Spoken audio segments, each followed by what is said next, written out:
Assalamualaikum warahmatullahi wabarakatuh. Berjumpa kembali ya guys di kanal YouTube Sutarno Azaria Adventure.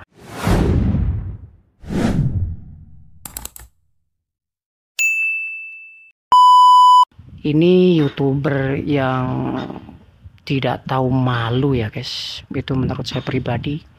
Itu sudah kata-kata kasar mungkin ya dari saya.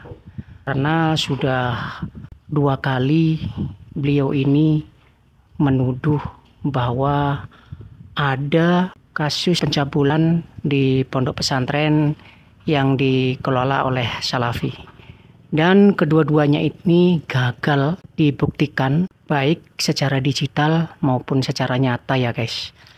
Dan kali ini tiada henti-hentinya gitu loh ya, menuduh dengan keji. Dia ini gimana ya, memberikan contoh atau bukti yang tidak sepadan gitu. Dia itu memberikan bukti bahwa buktinya itu umum ya, bahwa TKW Arab Saudi itu banyak yang diruda paksa oleh Wahabi di Arab Saudi sana. YouTuber ini, Tantos Golden ini memberikan bukti atau fakta yang tidak sepadan begitu.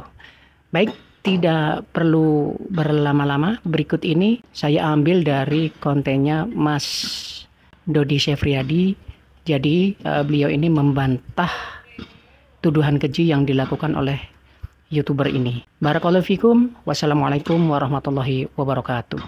Assalamualaikum warahmatullahi wabarakatuh. Kembali lagi saya harus membantah fitnahnya orang ini, teman-teman. Sebenarnya kalau dia membahas tentang perbedaan pandangan mengenai ilmu pengetahuan dalam perihal agama kita, ya nggak ada masalah. Bahkan sampai menimbulkan perdebatan hebat sekalipun nggak ada masalah, teman-teman. Selama itu adalah perbedaan pandangan berdasarkan keilmuan yang bisa dipertanggungjawabkan. Jadi mengekspresikan perbedaan itu dengan ilmu, dengan dalil, dengan fakta-fakta ilmiah, itu hal yang baik. Itu akan menimbulkan kecerdasan, teman-teman. Akan tetapi, yang dilakukan oleh orang ini adalah dia mengekspresikan perbedaan dengan cara memfitnah. Ini ada kasus pencabulan di pondok pesantren Salafiyah. Apakah Heri pernah membahas hal ini? Ayo, para pemuja Wahaboy, kasih tahu si Pras ini. Berani nggak dia membahas kasus pencabulan di pondok pesantren yang kurang lebih mereka itu sama-sama Salafiyah? Karena ada pesantren yang namanya Salafiyah, tersandung kasus asusila, akhirnya dia bikin narasi, inilah ajaran Salafi Wahabi. Padahal pesantren itu ya bukan pesantren Salafi Wahabi, itu pesantren Aswaja yang memang namanya Salafiyah. Mungkin dia kira orang Aswaja itu nggak ada yang menggunakan kata-kata Salafi. Ada. Iya, ada.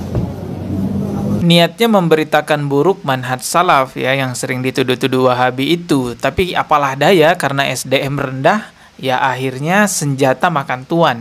Ya, dia malu sendiri, akhirnya menghapus video-videonya. Bahkan sampai 2 kali tuh ya, dia bikin video fitnahan yang sama, ya terbantahkan juga dengan jejak digital yang ada. Karena dia tidak bisa menemukan jejak digital adanya kasus asusila yang terjadi di pondok pesantren ataupun tempat-tempat pendidikan agama yang bermanhaj salaf, akhirnya dia cari cara lain, teman-teman. Yaitu dia mengumpulkan berita-berita kasus asusila yang terjadi pada TKW di Arab Saudi. Dia bilang, nih, lihat nih orang-orang Arab Saudi nih yang berpaham Salafi Wahabi, lihat tuh kekerasan yang dilakukan, lihat tuh pemerkosaan yang dia lakukan. Jadi seolah-olah kasus asusila yang terjadi pada TKW-TKW yang ada di Arab Saudi itu akibat ajaran dari orang-orang yang bermanhaj salaf. Astagfirullahaladzim, ini orang keji banget ya Allah fitnahnya ya. Udah 2 kali dia salah, tapi masih saja ingin membuat citra manhaj salaf ini benar-benar buruk di mata publik. Ya, misi dia itu sepertinya ya. Coba kita lihat nih videonya ya.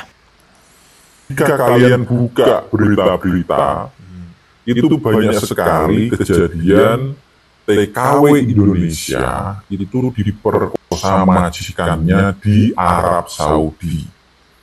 Di Arab Saudi. Bukan cuman di Arab Saudi kejadian-kejadian seperti ini. Semua negara ada kejadian-kejadian seperti ini. Dan tidak apple to apple. Tidak seimbang perbandingannya antara pesantren dengan TKW. Ini nggak nyambung ya. Perbandingan yang nggak nyambung, teman-teman. Tapi kita coba lihat dulu videonya nih. Banyak sekali beritanya. Kalian bisa cek sendiri. satu-satu. Kalian bisa cek sendiri. Ya, jadi TKW Indonesia yang niatnya kerja ke Arab Saudi, tapi di sana malah mendapatkan perlakuan yang seperti. Jangan perbandingannya sama TKW, perbandingan sesama pelajar. Ada nggak pelajar Indonesia yang berangkat ke Arab Saudi lalu diperlakukan seperti itu? Harusnya perbandingannya sesama tempat pendidikan.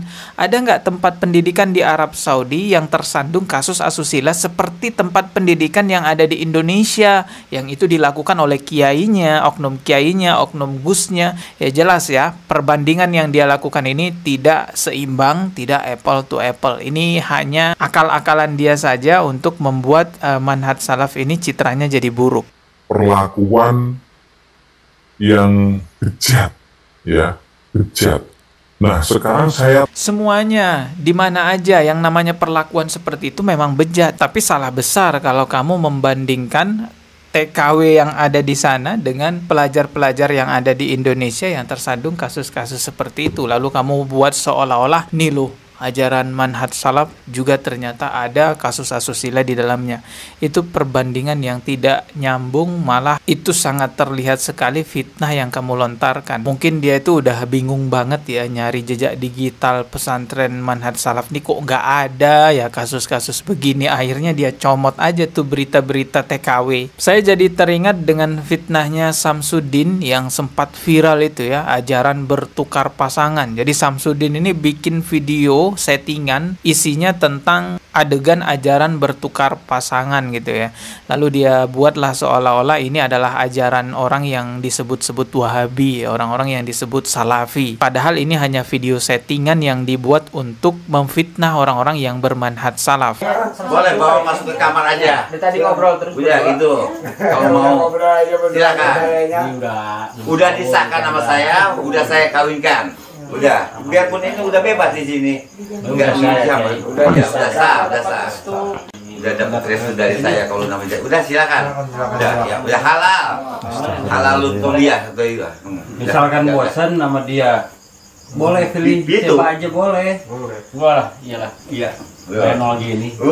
Silakan udah. Sampai sekeji itu ya fitnah mereka, sampai membuat video settingan seolah-olah di ajaran salafi itu ada keyakinan diperbolehkan bertukar pasangan. Ya langsung ditukar gitu aja, astagfirullahaladzim. Padahal faktanya kasus-kasus asusila yang terjadi ya bukan di kalangan orang-orang yang bermanhaj salaf, melainkan di kalangan mereka sendiri. Dan saya tetap mengatakan bahwa itu oknum dari kalangan mereka. Saya nggak menjustis semuanya juga begitu. Tapi dari hal ini kita bisa lihat ya beginilah cara-cara orang SDM rendah mengekspresikan perbedaan pandangan dalam urusan agama.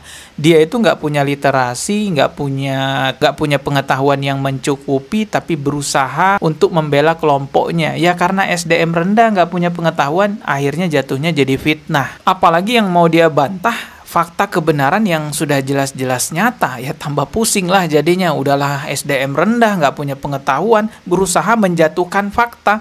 Ya makanya bingung juga dia nyari-nyari data nggak ketemu-ketemu. Sampai dia harus mencomot berita-berita TKW Arab Saudi lalu dia framing itulah ajaran Salafi Wahabi. Ya Allah, saya mendoakan ya semoga mereka itu dapat hidayah. Ya kita tidak tahu orang di masa depan nanti seperti apa. Bisa jadi dia sekarang menjadi pembenci manhaj salaf ya, berusaha membuat buruk citra manhaj salaf di depan publik, tapi pada akhirnya Allah beri hidayah. Bisa saja seperti itu. Karena dulu saya juga sebenarnya melihat dai-dai sunnah yang bermanhaj salaf itu sebagai Wahabi, Khawarij gitu ya, garis keras. Tapi setelah saya cari tahu tentang mereka, faktanya tidak seperti apa yang dituduhkan.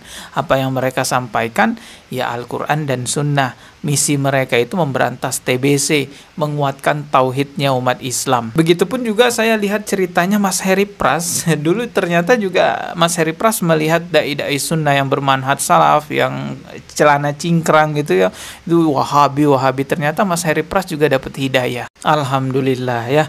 Allah Maha tahu siapa yang Allah beri hidayah. Kalau Allah sudah beri petunjuk seseorang, tidak akan ada yang bisa menyesatkannya.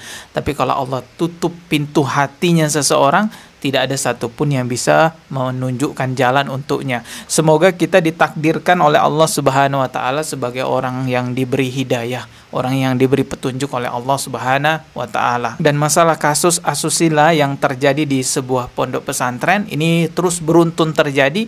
Ini adalah tugas kita bersama untuk mengecam, memberantas hal-hal seperti ini tanpa melihat ormas, tanpa melihat manhaj. Karena teman-teman bisa jadi di luar sana masih banyak korban-korban yang nggak berani speak up, yang nggak berani ngomong ke publik, takut ngomong ke publik, teman-teman. Makanya hadirnya para pengkritik kasus-kasus asusila ini akan menguatkan mereka. Kita sampaikan kepada mereka bahwa mereka nggak sendirian, ada kami yang membela. Ingat, di negara kita yang sekarang sedang terjadi, nggak viral, nggak diusut. No viral, no justice. Kalau nggak viral, nggak akan ada penegakan hukum. Jadi kejahatan apapun yang terjadi, jika memang viral sebagai jalan untuk menegakkan keadilan, ya kita viralkan aja. Oke, kita ketemu lagi di video berikutnya. Subscribe dan juga loncengnya ditekan sebagai notifikasi. Wassalamualaikum warahmatullahi wabarakatuh.